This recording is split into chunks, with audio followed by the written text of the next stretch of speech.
আছিলে বহুত দিনৰ পৰা আমি মানুহ লগাই থৈছিলোঁ, আমি সোৰ্স এংগেজ কৰিছিলোঁ। ইয়াৰ উপৰিও আমাৰ আজি নাওবৈচাৰ আঞ্চলিক ভিডিপি তেওঁলোককো খবৰ দিয়া হৈছিলে এনেকৈ খবৰ পালে আমাক জনাবলৈ।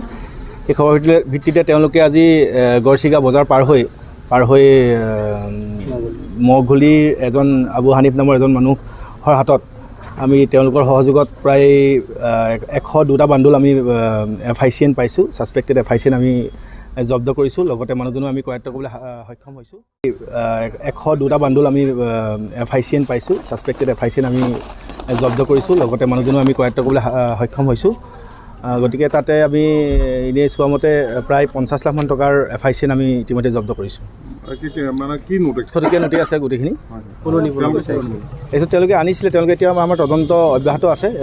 তেওঁলোকে এতিয়া তদন্তত তেওঁলোকে ক'ব ক'লৈ আনিছিলে আৰু লগত কোন কোন জড়িত আছে তেওঁলোকে ক'ব। এতিয়ালৈকে আমি তদন্ত চলাই আছোঁ। এটা বৃহৎ চক্ৰ বহুত দিনৰ পৰা বঙালমৰা ভিতৰুৱা অঞ্চলবিলাকত তেনেকুৱা ধৰণৰ কাম কাজ কৰি থাকে, তেনেকুৱা ইনপুট আছে চাগে আপোনালোকৰ? হয়, এনেকুৱা ইনপুট বহুত আছে। ইয়াতে আপোনালোকে গম পাইছে অলপ দিনৰ আগত আমি ফেক গ'ল্ডৰ কিছুমান ব'ট পাইছিলোঁ, ফেক বাৰো পাইছিলোঁ। আমি প্ৰায় 3খন নাও আৰু 8খন হেৰি জব্দ কৰিবলৈ সক্ষম হৈছিলোঁ। এইভাগে আকৌ সক্ৰিয় হৈ উঠিছে এনেকৈ। আমি তথাপিতো আমাৰ খবৰ ৰাখিছোঁ, আমি তাকে সোৰ্স এংগেজ কৰিছোঁ। সেইমতে আজি আমি সফল হৈছোঁ। প্ৰায় 102টা আমি বান্দুল আমি জব্দ কৰিবলৈ সক্ষম হৈছোঁ। আনন্দ মিশ্ৰ যোৱাৰ পিছত এই চক্ৰতে সাহস পাইছে নেকি? আপোনাৰ কি অনুভৱ হয়? তেনেকুৱা নহয়, আমি তেওঁলোকক খুব কঠোৰ হাতেৰে দমন কৰিম। আমাৰ অব্যাহত আছে, অভিযান অব্যাহত আছে আৰু এনেকৈ ভৱিষ্যতে অনাগত দিনবিলাকতো আমাৰ অভিযান তীব্ৰতৰ হ'ব। FICN আৰু ফেক গ'ল্ডৰ